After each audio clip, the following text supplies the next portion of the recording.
Primer libro de los Reyes, capítulo 21.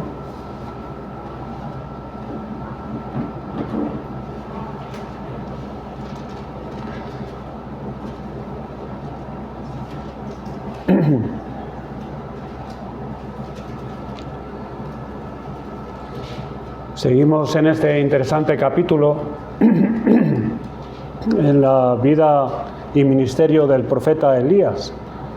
Pero es preciso hacer un resumen de lo que allí se nos dice que ocurrió. Antes vamos a pedir ayuda al Señor. Señor Dios y Padre, nuevamente pedimos tu ayuda, tu asistencia en este tiempo en el cual va a ser predicada tu palabra. Y te rogamos, Señor, que por tu Espíritu tú la prosperes en todos nosotros, que la vamos a escuchar y que podamos, Señor, recibirla y retenerla en nuestros corazones. Padre, glorifícate tú, Señor, en medio nuestra. Fortalece a tu pueblo, Señor, y ayúdanos a atender, Señor, con atención y con seriedad los avisos que tú das a tu pueblo. Te lo pedimos en el nombre de Jesucristo. Amén. Amén.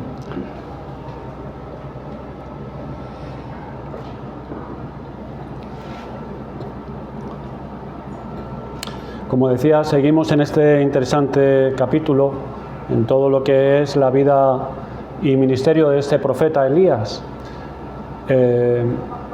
Allí en Primera de Reyes nos narran la historia de un rey, Acab, el rey de Israel, y la viña de Nabot, un hombre justo, un hombre que temía a Dios. Acab desea la viña de Nabot porque está junto al palacio y la quiere, y se la ofrece por otra viña o por dinero. Nabot se niega porque es la herencia de su familia según la ley y no se la podía dar a nadie. Acab vuelve frustrado a palacio y su mujer Jezabel, al verlo abatido, trama un plan para obtener la viña. Jezabel escribe cartas a los ancianos y a los principales de la ciudad, donde moraban en la ciudad de Nabot, con la firma de Acab, con su sello, organizando un complot en contra de Nabot. Y allí en el versículo del 9 al 10 nos dice, y las cartas que escribió decían así: proclamad ayuno y poned a Nabot delante del pueblo, y poned a 2 hombres perversos delante de él, que atestigüen contra él y digan: tú has blasfemado a Dios y al rey. Y entonces sacarlo y apedrearlo para que muera. Y allí al final en el versículo 11 dice: y los ancianos hicieron como Jezabel les mandó. Nabot es condenado, apedreado y muere. Jezabel transmite a Acab la muerte de Nabot y éste se levanta para descender a la viña de Nabot para tomar posesión de ella. Pero esto que fue tramado en oculto y llevado a cabo con tanta vileza y tan astutamente, no pasó desapercibido a los ojos de Dios. Vemos ahí que nos dice que Dios envió al profeta Elías para encontrarse cara a cara con Acab. Allí lo vemos en el versículo 17, como el Señor dice que vino palabra de Jehová a Elías Tisbita, y le dice en el versículo 18, levántate, desciende a encontrarte con Acab, rey de Israel, que está en Samaria. He aquí, él está en la viña de Nabot, a la cual has descendido para tomar posesión de ella. Allí envía Dios a Elías a hablar, a ponerse de cara delante de este rey, para anunciarle palabras de juicio contra Acab y toda su casa, todos sus hijos. Y le anuncia la muerte violenta de Jezabel. Anuncia que la sangre de Nabot será vengada. Y luego allí en el versículo 27, cuando Acab oye estas palabras, nos dice que rasga sus vestiduras y pone cilicio sobre su carne, ayuna y durmió en cilicio y anduvo humillado. Vemos cómo termina el capítulo, que nuevamente el Señor en los versículos 28 y 29 viene palabra de Jehová al profeta Elías y le dice: ¿no has visto cómo Acab se ha humillado delante de mí? Pues por cuanto se ha humillado delante de mí, no traeré el mal en sus días. En los días de su hijo traeré el mal sobre su casa. Y así termina este capítulo 21. Y si recuerdan las 4 lecciones que consideramos de lo que vimos, era la primera: Dios observa, conoce y toma nota de todos los hechos malos de todos los hombres. No pasa nada desapercibido a sus ojos. Todo lo que, aunque se haga en lo oculto, en lo privado. La segunda lección es que Dios en ocasiones permite que el mal triunfe sobre el bien por algún tiempo. Y esto no estamos ante algo que Dios hace muy de vez en cuando, sino con frecuencia. El Dios de las Escrituras nos enseña que a veces el mal triunfa por un tiempo sobre el bien. La tercera lección que consideramos es que Dios cumple sus promesas de juicio sobre hombres y mujeres que han hecho lo malo delante de Él. Y la cuarta lección es que Dios no se deleita nunca en ejecutar su juicio. Soporta y es paciente hasta donde puede y debe. Esas son las 4 lecciones que consideramos en el capítulo la otra vez, hace tiempo. Ahora vamos a seguir en la misma línea, pero miraremos unas advertencias y amonestaciones que Dios nos da a través de este pasaje. Estas amonestaciones son avisos que Dios nos da para que tengamos en cuenta ciertos puntos o asuntos importantes de la vida. Miren en el Salmo 19, la ley de Dios tiene varias funciones. Allí lo podemos ver. Por ejemplo, en el versículo 7 y 8, el salmista habla de la esencia y la naturaleza de la ley. Allí dice que el versículo 7 del capítulo 19 de los Salmos, la ley de Jehová es perfecta. Luego en el versículo 8, los mandamientos de Jehová son rectos. Y vemos también, tanto en el 7 como en el 8 y en el resto del Salmo, las consecuencias de la ley, lo que produce la ley de Dios, ¿no? Versículo 7, la ley de Jehová es perfecta, que convierte el alma. El testimonio de Jehová es fiel, que hace sabio al sencillo. Los mandamientos de Jehová son rectos, que alegran el corazón. El precepto de Jehová es puro, que alumbra los ojos. Ahí estamos viendo la esencia, la naturaleza de la ley de Dios, que es buena y que tiene consecuencias buenas al alma de los hombres. Y también en el versículo 11 podemos ver que la función de la ley de Jehová, una de ellas es amonestarnos. Miren el versículo 11. Tu siervo es además amonestado con ellos. Esa es una de las funciones de la ley. Aparte de darnos luz, fortalecer nuestra alma, es de esa forma como somos avisados de los peligros. Pues en eso consiste la amonestación, avisar al pueblo de Dios de algún tipo de peligro que se avecina, pero no de peligros supuestos, imaginarios, sino precisamente de peligros reales. Esta amonestación nos es dada por amor de parte de aquellos que nos quieren y desean que nosotros estemos avisados de los peligros para apartarnos del mal que ahí nos acecha. Pero las amonestaciones además son dadas de tal forma en la palabra de Dios que llame nuestra atención, la atención de aquellos a quienes son dirigidas estos avisos, estas amonestaciones, para que las tomen en serio. De esa forma son las Escrituras con nosotros. No nos llaman la atención de peligros imaginarios y reales para asustarnos, para proporcionarnos como inseguridad y tenernos paralizados para que no tomemos una decisión, sino que nos pone delante verdaderos peligros que si nosotros no les hacemos caso a esas amonestaciones, nos irá mal de una forma o de otra. Además, repito, estas amonestaciones vienen de parte de Dios, en su palabra, quien en verdad se preocupa por nosotros y nos ama, y no quiere que padezcamos por el engaño del diablo y del pecado. Entonces vamos a ver una unas amonestaciones que Dios nos da para avisarnos de algunos peligros para que no caigamos en ellos. Hermanos y amigos, el primero de los avisos que Dios nos da, viendo el texto como hemos leído este pasaje de Primera de los Reyes 21, es cuidado con la influencia destructiva de un matrimonio que no sea en el Señor. Sabemos de advertencias y amonestaciones que Dios nos da en el Antiguo Testamento como en el Nuevo Testamento acerca de este importante asunto. Es un asunto muy importante. En Deuteronomio capítulo 7, versículos 3 y 4, no lo busquen, se lo leo rápidamente, dice: cuando Jehová tu Dios haya entregado delante de ti a las naciones y las hayas derrotado, está hablando al pueblo de Israel que salió de Egipto y se introdujo en la tierra de Canaán, y las hayas derrotado, las destruirás del todo.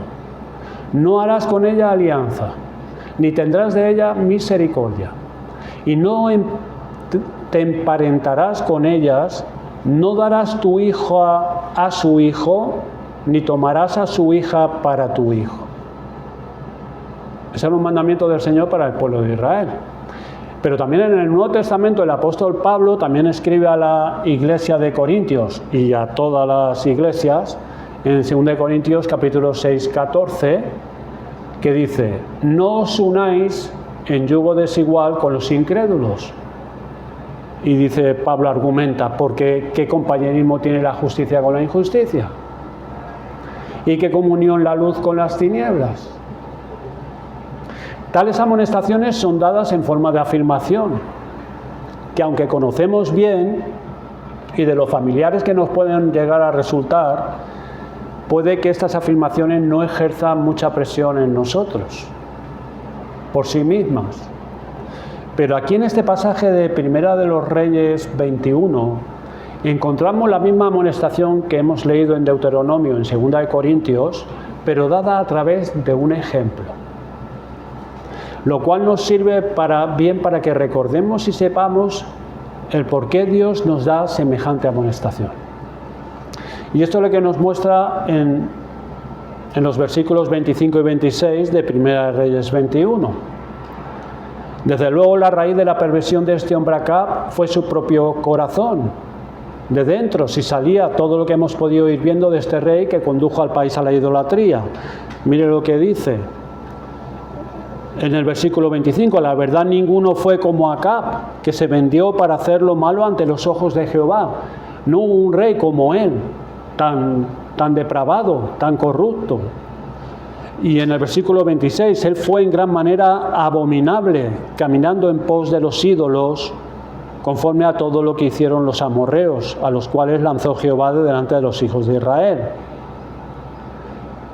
Pero fíjese que en el versículo 25, en la segunda parte, que no lo he leído, nos dice: porque Jezabel, su mujer, lo incitaba. Ahí es lo que nos dice esto, que en lugar de ser una influencia para luchar contra la maldad de su propio corazón de este rey, para pararla, para frenarla, sirvió para todo lo contrario, para potenciar, para activar, para dar curso y salida más fácilmente a esa maldad que se encontraba en el corazón de este rey. Verlo también además en Primera de Reyes capítulo 16, versículos 30 a 31, donde se describe la maldad de Acab y rápidamente se hace referencia a su matrimonio. Miren allí en capítulo 16, verso 30-31, y reinó Acab, hijo de Onri, sobre Israel en Samaria 22 años, y Acab, hijo de Onri, hizo lo malo ante los ojos de Jehová, más que todos los que reinaron antes de él, porque le fue ligera cosa andar en los pecados de Jeroboam, hijo de Nabat, y tomó por mujer a Jezabel, hija de Etbaal, rey de los Sidonios, y fue y sirvió a Baal y lo adoró.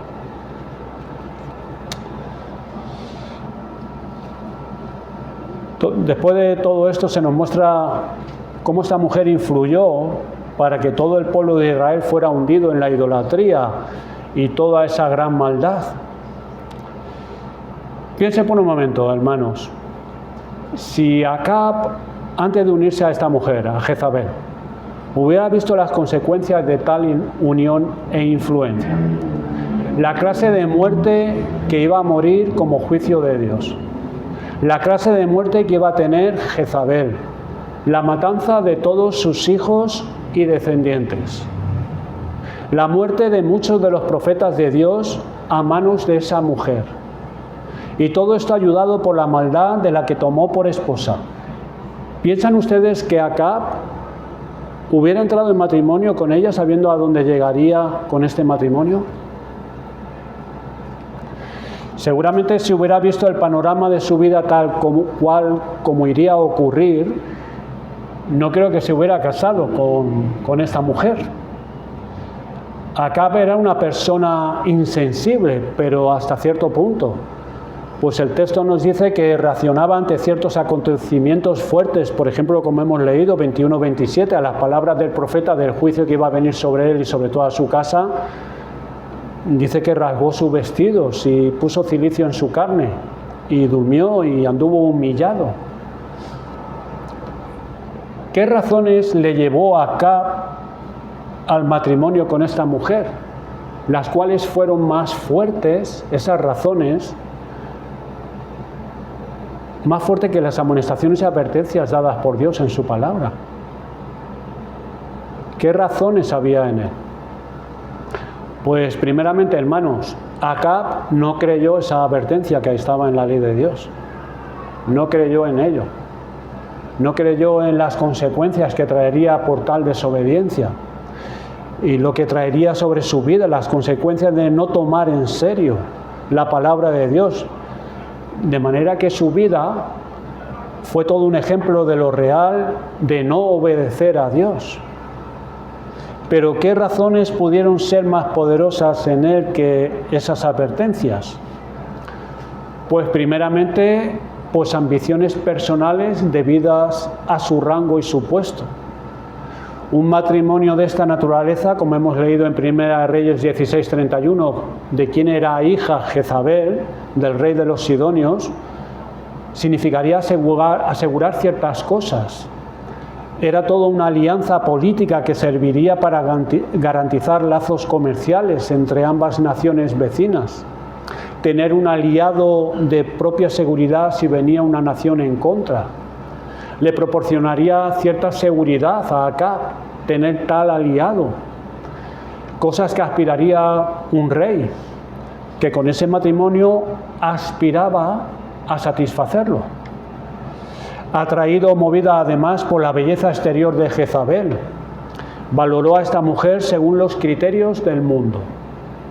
En 2 de Reyes 9:30-31, cuando Jehú fue el instrumento de parte de Dios para llevar a cabo este juicio que Dios anunció por el profeta Elías, y ya entraba en ciudad Jehú, Jezabel, que ya era una mujer entrada en años, viuda, pero todavía quería usar sus atractivos exteriores, adornándolos para tratar de seducir al nuevo rey de Israel, para así seguir en su trono.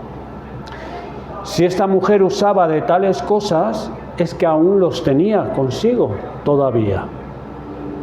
Y esto que quería usar con Jehú nos da a pensar que también los usaría para con Acab. Y éste accedería a su influencia, y más siendo esta mujer mucho más joven que él. Estos serían los dos factores que podemos deducir de las Escrituras que fueron determinantes para que Acab entrara en esta relación matrimonial prohibida por Dios. El diablo quiere destruir la vida del hombre, llevándolo a caminos donde la ira de Dios se encienda sobre él. Y una de las formas que tiene para cumplir sus designios, de los medios más eficaces para traer miseria a la vida del hombre, es que los creyentes entren en alianzas matrimoniales que no sean del agrado de Dios. Muchos oyen al respecto de la afirmación de 2 Corintios 6:14, no te unas en yugo desigual, y les suena conocida.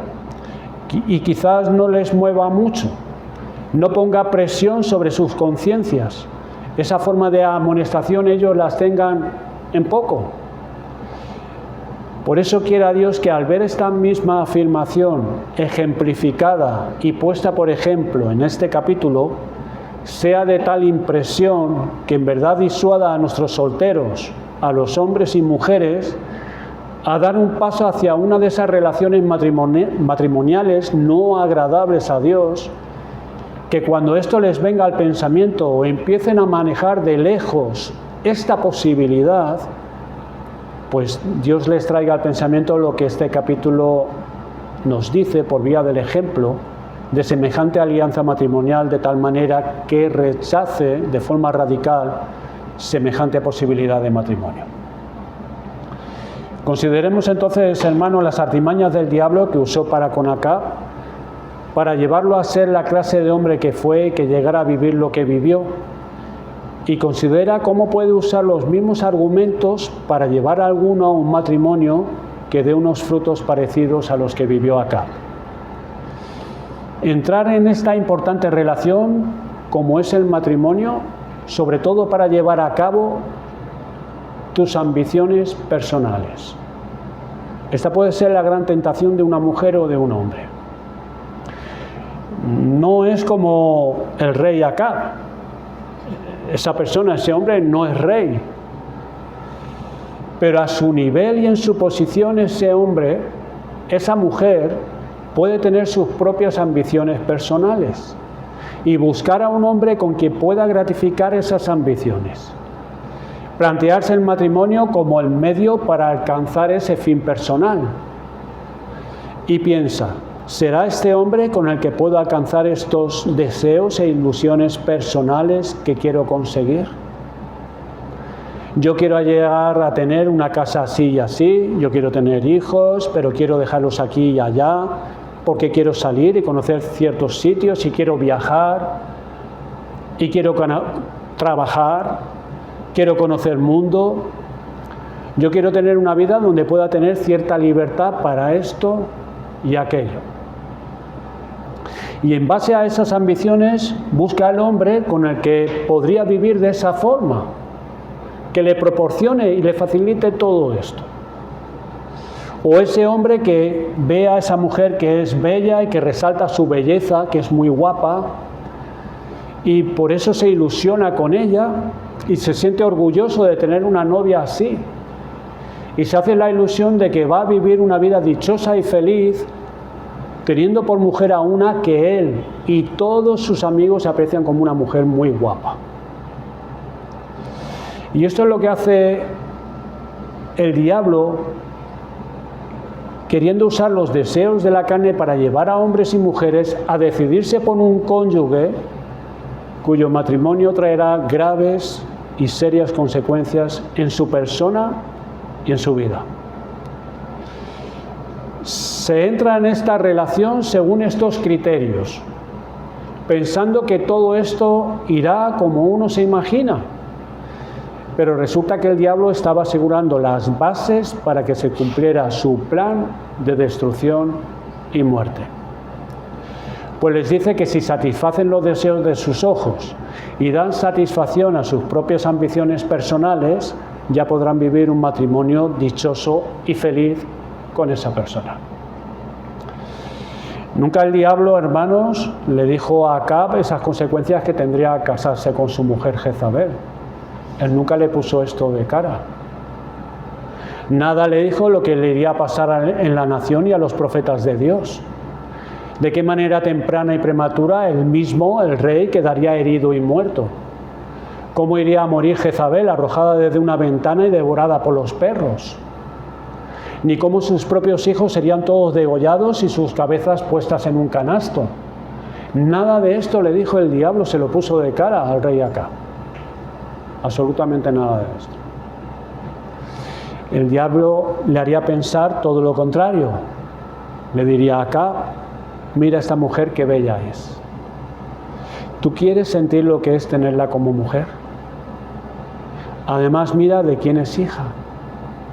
Sutilmente en el pensamiento, en el corazón de Acab, considera qué ventajas te reportará todo esto, qué seguridad obtendrás. Así que, hermano soltero, cuando mires a una mujer, o hermana que eres soltera, cuando te fijes en un hombre y pienses en él, o tú te fijes en ella atraído mayormente por sus encantos exteriores, y estéis mirando para satisfacer vuestras ambiciones y deseos personales, recuerda lo que está detrás de todo esto. Se está repitiendo en ti lo que se repitió en Acab cuando iba a seleccionar mujer. Está siendo objeto de los ataques de aquel que no viene a otra cosa sino para matar, hurtar y destruir. El propósito del diablo no es buscar guiarte hacia lo que es tu bien y verdadera felicidad, sino todo lo contrario. Si esta Jezabel, en lugar de incitarlo al mal, fuera de las que incitaban para el bien, ¿qué hubiera sido de Acab? ¿Qué cuadro más distinto habríamos visto en estos capítulos? En este, por ejemplo, en lo referente a la viña de Nabot. Si en vez de ser Jezabel hubiera sido una mujer piadosa, casada con este rey impío, de esa forma le hubiera dicho a Acab, ¿cómo es que estás así? Este hombre no es contra ti. Perdonen, hermanos. Este hombre no es contra ti, sino que está siguiendo la ley de Dios a quien ama y obedece. Además, mira lo que tú tienes, mira todo lo que Dios te ha dado. Hasta este día, mira la victoria que te acaba de dar contra los sirios anteriormente en el capítulo 19 y 20. ¿Cómo te ha bendecido Dios? Así que mira si no hay en ti codicia, esposo. Por lo tanto, deja a ese hombre tranquilo con su viña.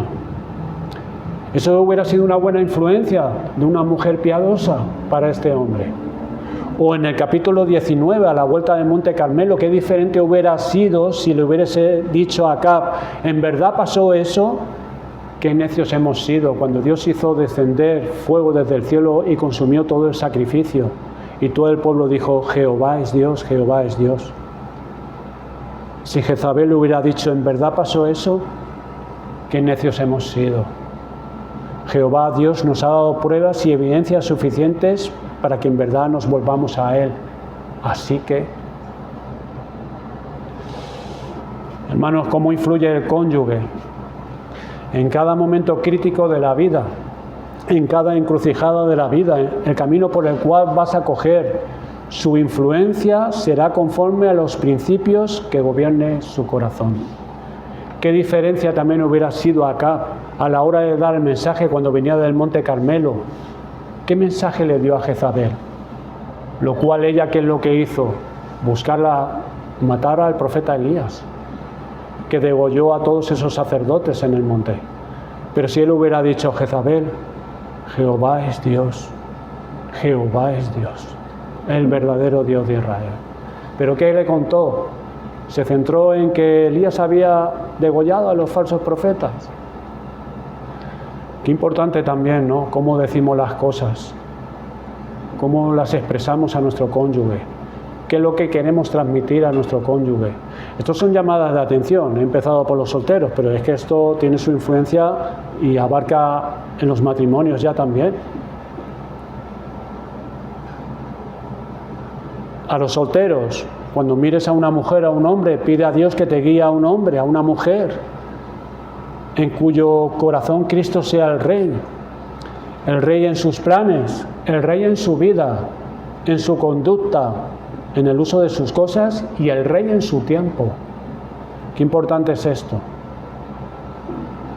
Que el matrimonio te lo plantees no como un medio para satisfacer ciertas apetencias de los ojos de la carne o para satisfacer ciertos deseos, sino unir tu vida a esa persona para que tanto ella como tú contribuyáis mutuamente a que améis más a Dios y le obedezcáis y le sirváis. Un misionero llamado Henry Martin escribía a su prometida, se llamaba Lidia, expresándole lo que le movía a unirse a ella. Y decía así: Dios me es testigo que mi principal deseo en todo este asunto es que tú puedas promover el reino de Dios en mi corazón y así yo sea el medio de extender a los gentiles. Fin de la cita. Los que ya estamos casados, miremos el matrimonio con estos ojos, que nos ha sido dado por Dios para ayudarnos a que consigamos el bien que Dios nos ha prometido en el temor de Él y obediencia. Pues pidamos a Dios, busquemos de Dios y esperemos de Él que nos guíe a ser semejante influencia en la vida de nuestro cónyuge, que sea para un mayor estímulo para conocer a Dios, servirle y obedecerle, pues es por ahí donde está el bien y la felicidad del hombre. Hermanos, varones y mujeres, como esta advertencia de Dios en este capítulo nos debe avisar seriamente del gran peligro de llegar a ser una mala influencia sobre nuestro cónyuge. Que la vida de cada uno sea para inducir al otro a acercarse más a Dios. Cuanto tenemos que dar gracias a Dios, pues esta es una de las formas en que Dios afirma la verdad en nuestro corazón y asegura para nosotros el bien y la misericordia. ¿Cómo? Por medio de los avisos de Dios, las advertencias, las amonestaciones. Esto no es disciplina. Esto es como un partido de fútbol. Cuando el árbitro saca la tarjeta amarilla a otros jugadores para decirle: mira, vete frenándote, estás entrando muy fuerte a los demás jugadores. Esto es un aviso. Y esto es un aviso también de parte de Dios para nosotros, para nuestro bien. Así que bueno, recibámoslo. La segunda lección es cuidado con las nociones equivocadas que crean desilusión respecto a la vida de piedad. El caer en la desilusión es una de las formas en las que la fe queda afectada y mermada. Miren en Lucas 24, en el camino de Emaús, cuando el Señor ya resucitó, dice que se encontró con dos que iban. Uno de ellos se llamaba Cleofás, unos discípulos. Y allí en el versículo 17, bueno, el Señor se acerca al versículo 16, mas los ojos de ellos estaban velados para que no le conociesen. Lucas 24, versículo ahora 17, y les dijo: ¿qué pláticas son estas que tenéis entre vosotros mientras camináis? ¿Y por qué estáis tristes? Respondiendo uno de ellos, que se llamaba Cleofás, le dijo: ¿eres tú el único forastero en Jerusalén que no has sabido las cosas que en ella han acontecido en estos días? Entonces él les dijo: ¿qué cosas? Y ellos le dijeron: de Jesús Nazareno, que fue varón profeta, poderoso en obra y en palabra delante de Dios y de todo el pueblo, y cómo le entregaron los principales sacerdotes y nuestros gobernantes a sentencia de muerte y le crucificaron. Y ahora miren, versículo 21, pero nosotros esperábamos que Él era el que había de redimir a Israel. Y ahora, además de todo esto, hoy es ya el tercer día que esto ha acontecido. Nosotros esperábamos. Este es uno de los pasajes que nos muestra esto. Habían caído en la tristeza e iban hacia Emaús desilusionados, pensando que todo ya había acabado. ¿Y por qué? Porque ellos habían abrigado unas esperanzas que no eran conforme a las Escrituras. Y esperando eso que ellos se imaginaban, cayeron en la desilusión. Por eso Cristo les tiene que volver a las Escrituras, versículos 25 y 27. Entonces les dijo: oh insensatos y tardos de corazón para creer todo lo que los profetas han dicho. ¿No era necesario que el Cristo padeciera estas cosas y que entrara en su gloria? Nos dice el versículo 27, y comenzando desde Moisés y siguiendo por todos los profetas, les declaraba en todas las Escrituras lo que de él decían. El Señor los tiene que volver a las Escrituras y les dice que dejen de tener ideas románticas acerca del Mesías, que dejen sus sueños para volverse a las Escrituras, para no caer en desilusiones que corroen la fe en Cristo. Esto puede ser verdad en no pocos cristianos, que tengan ideales y sueños con respecto a la vida de piedad, de cómo se vive y lo que se debería encontrar en ella. Y aquí está la amonestación y advertencia que tenemos en este pasaje, con el propósito de que la desilusión no afecte a nuestra fe. Mirar el caso al respecto de este hombre piadoso, Nabot, y este profeta fiel a Dios, Elías. En los dos se da un común denominador. Ambos sufren por causa de la fe. Nabot muere con sus hijos. Allí en 2 Reyes 9:26 se nos dice, y queda allí registrado, que murieron todos los hijos también. Los mataron, los asesinaron. No solamente fue a Nabot. Y Nabot muere por seguir las instrucciones de Dios en su ley. Elías, el predicador fiel, después de haber sido probado y restaurado, siendo tratado por Dios, y de haber pasado este tiempo quizás dedicado a enseñar a los hijos de los profetas, Dios lo manda a verse otra vez con Acab, pero notar de qué forma es tratado y cómo es tenido, pese a que no había hecho nada malo Elías, ni había en su corazón intenciones perversas en contra del rey ni en contra de la nación. Cuando se encuentra con el rey Acab, ¿qué es lo que le dice Acab a Elías? Enemigo mío, ¿me has encontrado? Enemigo mío. Es tratado como un enemigo de la nación. Elías, como una persona indeseable. Estos dos son tratados injustamente y con toda falta de respeto por la misma causa, ser fiel a Dios. Por ser fiel a Dios. Y aquí está la otra gran advertencia del pasaje para nosotros. Pues estos dos hombres son los que nos deben dar la idea correcta de lo que se encuentra en el sendero de la vida piadosa. El caso de Mardoqueo, el tío de Esther, reina de Persia, que fue vindicado en su fidelidad a Dios por el pueblo, y su enemigo Mardoqueo colgado, no es la norma. No es la norma de la vida piadosa. Es la excepción de la regla. Miren el Salmo 119, versículos 81-88.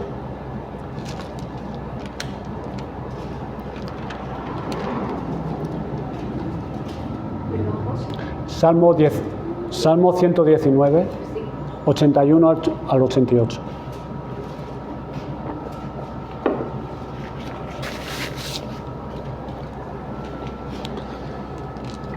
Miren cómo empieza el versículo 81. Desfallece mi alma por tu salvación, mas espero en tu palabra.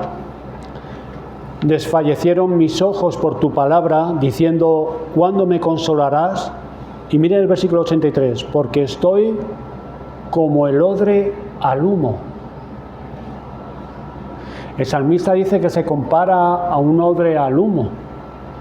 Un odre es un recipiente de cuero hecho de piel de animal para líquidos, ya sea aceite, ya sea vino, leche. David se compara a un odre lleno de humo, inquieto o agitado por dentro.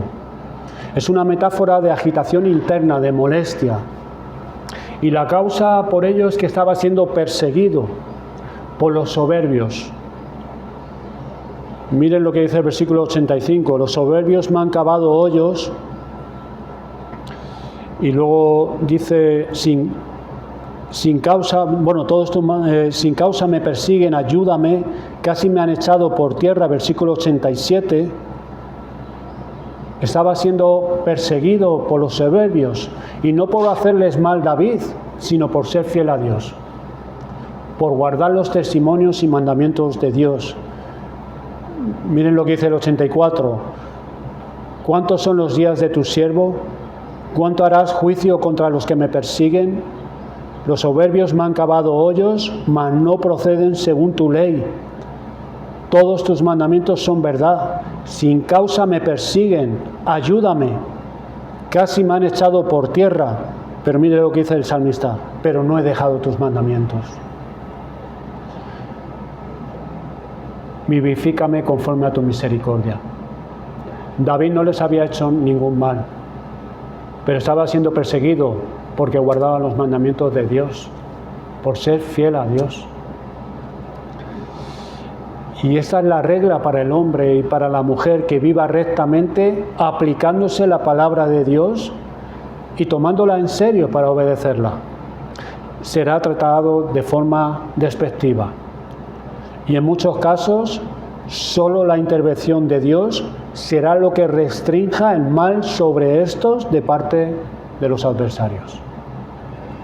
Y esto es lo que le decía el Señor Jesucristo a sus discípulos. Miren ahí en Juan capítulo 15.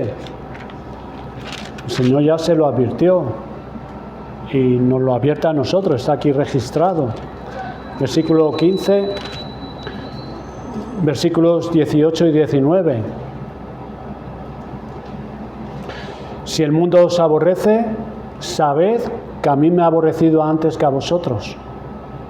Si fuerais del mundo, el mundo amaría lo suyo, pero porque no sois del mundo, antes yo os elegí del mundo, por eso el mundo os aborrece.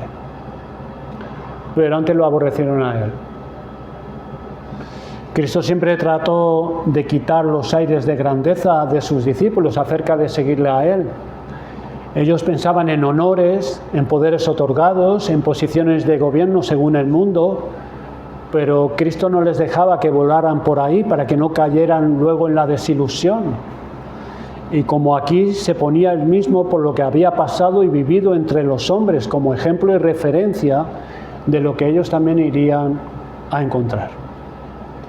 Ustedes van a ser aborrecidos y perseguidos en lo que el Señor les pone de cara. Y nos lo pone a nosotros también de cara. Esa va a ser la regla, esa va a ser la norma de seguir a Cristo, no la excepción. En Mateo 5, en el Sermón del Monte, versículos 9 y 10,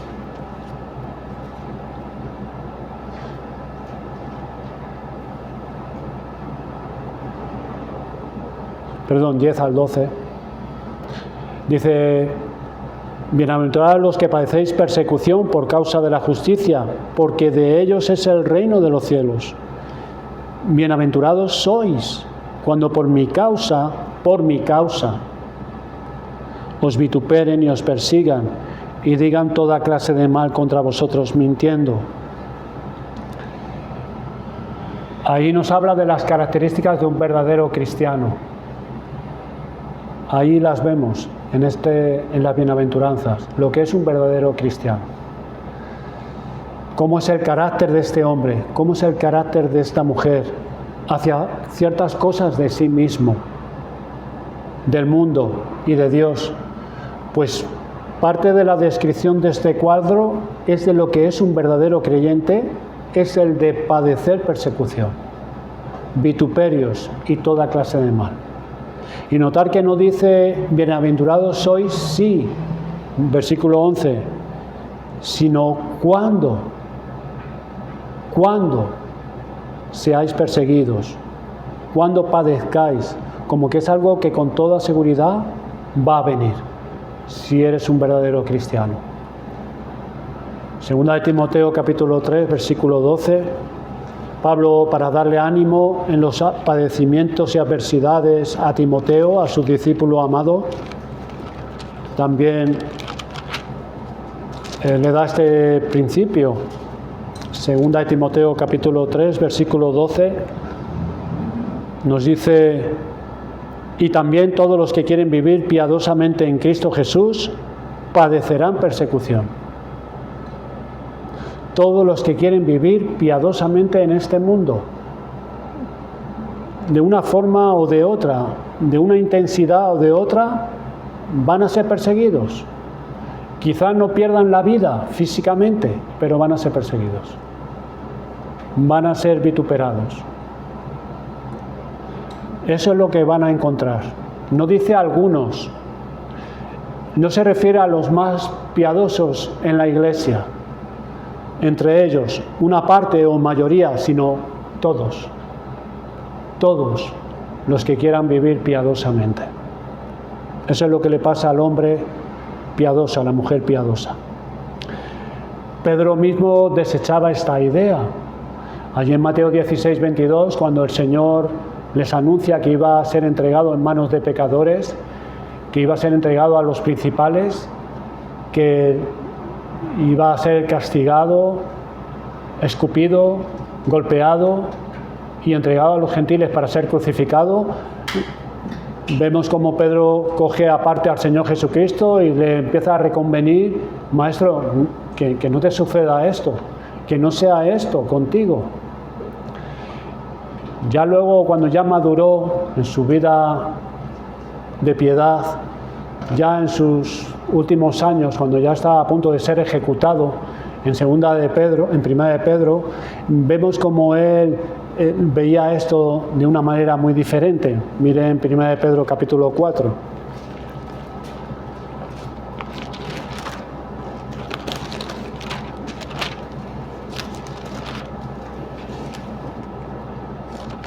Versículos 12, dice: Amados, no os prendáis del fuego de prueba que os ha sobrevenido, como si alguna cosa extraña os aconteciese. Eso es lo que le pasó cuando estaba caminando con el Señor.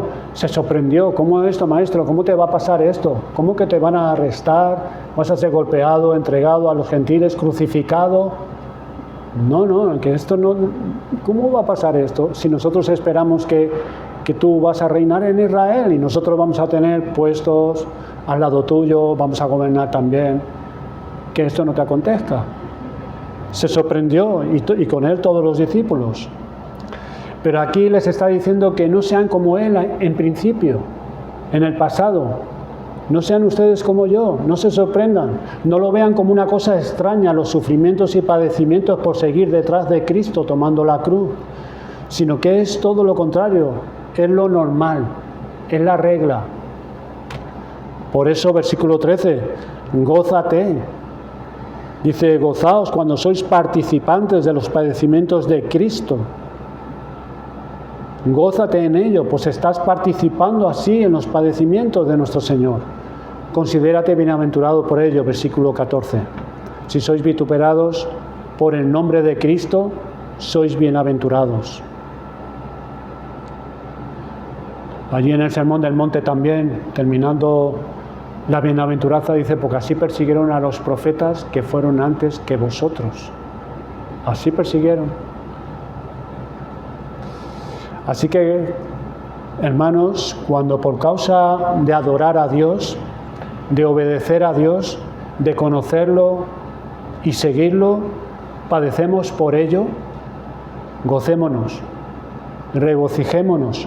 No pensemos de nosotros que somos como unos desgraciados y dignos de lástima y nos estemos lamentando y compadeciéndonos de nosotros mismos, sino todo lo contrario. Bienaventurados, bienaventurados. Recordar también Hechos, capítulo 5, versículos 40-41, cuando Pedro y Juan salieron de recibir azotes y amenazas por obedecer a Cristo. Ellos no salieron quejándose ni resentidos para organizar una revuelta, una manifestación pública de protesta contra los abusos contra los cristianos, ni escaldados por las magulladuras por causa de la vida cristiana, sino que todo lo contrario. Salieron, nos dice, gozosos por haber padecido afrenta por causa de Cristo. ¿Y ese padecimiento de dónde viene? Pues de todos los ángulos, de los no conocidos y de los conocidos, de los vecinos, de los familiares, de los compañeros de trabajo, de los de la iglesia, incluso de los más íntimos. Recuerden, Judas entre los apóstoles del Señor. Sufrir por Cristo, padecer por ser piadoso, esa es la marca. Es lo habitual, no es lo extraño. De ahí el gozo, pues ese es el camino que nos muestran las Escrituras. Entonces nos deberíamos de preguntar, ¿cuál es nuestro concepto de la vida de piedad? Nos hemos formado una idea romántica de la vida cristiana, que porque soy cristiano todo me va a ir bien. Esto viene porque dejamos correr nuestra imaginación a este aspecto y no nos dejamos guiar por las Escrituras. Cristo nunca prometió a los suyos que no irían a ser despreciados, vituperados, perseguidos, sino que se les dijo claramente que es eso exactamente lo que van a pasar por amar a Dios y tomarse en serio lo que Él dice en su palabra. Pero en medio de todo esto les asegura la promesa de su presencia y consuelo.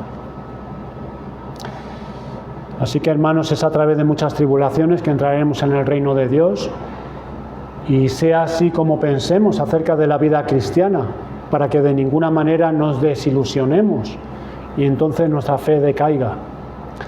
Si tenemos que pasar por desprecios, vituperios, persecución o muerte, no nos parezca una cosa extraña, que por qué esto me pasa a mí, o que dudemos del amor de Dios, es que Dios ya no me ama, o por qué si yo hago bien las cosas, ¿por qué me pasa esto?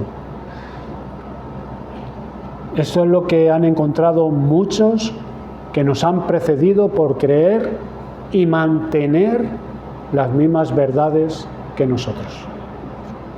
Mira Nabot lo que encontró. ¿Nos vamos nosotros a desilusionar si algo nos ocurre? ¿No es eso lo que Cristo y sus apóstoles nos han dicho desde el principio y lo que hemos visto en los que fielmente lo han seguido? Vuelvo a hacer la pregunta, ¿qué concepto tenemos de lo que es la vida de piedad? No soñemos, no nos la imaginemos. Abre las Escrituras. Esta es la regla, esta es la guía. Miremos los testimonios que hay ahí, los ejemplos, para que no nos desanimemos, para que podamos tener comunión con aquellos que nos han precedido. Mira a Jesucristo lo que padeció por hacer la voluntad de Dios. Mira a Elías, mira a Nabot, mira a los santos del Nuevo Testamento. La advertencia que por ahí Dios nos da en este pasaje para que no seamos desilusionados en la vida de piedad y nuestra fe no sea sacudida, sino más bien sea fortalecida. Bueno, estas son las advertencias, hermanos, mencionados aquí en este capítulo 21 que hemos podido extraer juntos. No son cosas imaginarias, sino peligros reales a los cuales haremos bien en estar atentos. Primera, cuidarnos de las influencias destructivas de un matrimonio que no sea en el Señor, de ser una mala influencia para nuestro cónyuge, y cuidarnos de nociones equivocadas que crean desilusión respecto a la vida de piedad. Y si así lo hacemos, permaneceremos en la fe y seremos guardados de muchos dolores. Vamos a dar gracias al Señor por su palabra.